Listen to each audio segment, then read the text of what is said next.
குடிச்சிட்டு வந்தீங்கன்னா மாமா கிட்ட சொல்லிடுவேன் அப்படின்ட்டு மீனா சொல்கிறாங்க. அதே மீறி முத்து குடிச்சிட்டு வராரு. மீனாவுக்கும் முத்துக்கும் இடையில சின்ன ஒரு தகராறு ஏற்படுது. முத்து கோச்சிக்கிட்டு மொட்டை மாடிக்கு போய் தூங்க போகிறாரு. ரோகிணிக்கு ஒரு ஃபோன் கால் வருது. அதை மனோஜ் எடுத்து பேசுகிறாரு. பெருங்கலத்தூர்லேருந்து வீட்டு ஓனர் பேசுகிறேன். ஏன்னாம்மா 10 தேதி ஆகுது, இன்னும் பணம் கொடுக்கல, வீட்டு வாடகை எப்போ வந்து கொடுப்பீங்க அப்படின்னு சொல்லி கேட்குறாரு.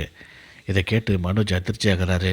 ரோகிணி கிட்ட என்னாச்சு, பெருங்கலத்தூரில் யாரை நீ வாடகைக்கு பிடிச்சி வீட்டில் வச்சுருக்கிற அப்படின்ட்டு விசாரிக்கிறாரு. இல்லைங்க, அங்கே என்னுடைய ஃப்ரெண்டு தான் இருக்காங்க. என் ஃப்ரெண்டுக்கு நான் வாடகை கட்டிகிட்டு இருக்கிறேன்.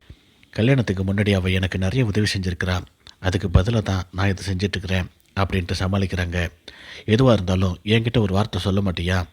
சிட்டிக்கிட்ட நீ பணம் வாங்கியிருக்கிற, அதையும் என்கிட்ட மறைச்சிட்ட. வீட்டில் இப்போது வீட்டு வாடகை கொடுக்கலன்ட்டு ஒருத்தன் ஃபோன் பண்ணுறான். எதுக்காக அப்படின்னு கேட்கும்போது தான் நீ உண்மையை சொல்கிற.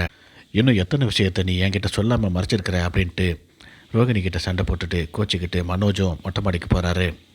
பேச்சுலராக இருந்த வரைக்கும் எந்த பிரச்சனையும் இல்லை. ஆனால் இப்போது நமக்கு வாழ்க்கையே பிரச்சனை ஆயிடுச்சு அப்படின்ட்டு ஒருத்தருக்கு ஒருத்தர் பேசிகிட்டு இருக்காங்க.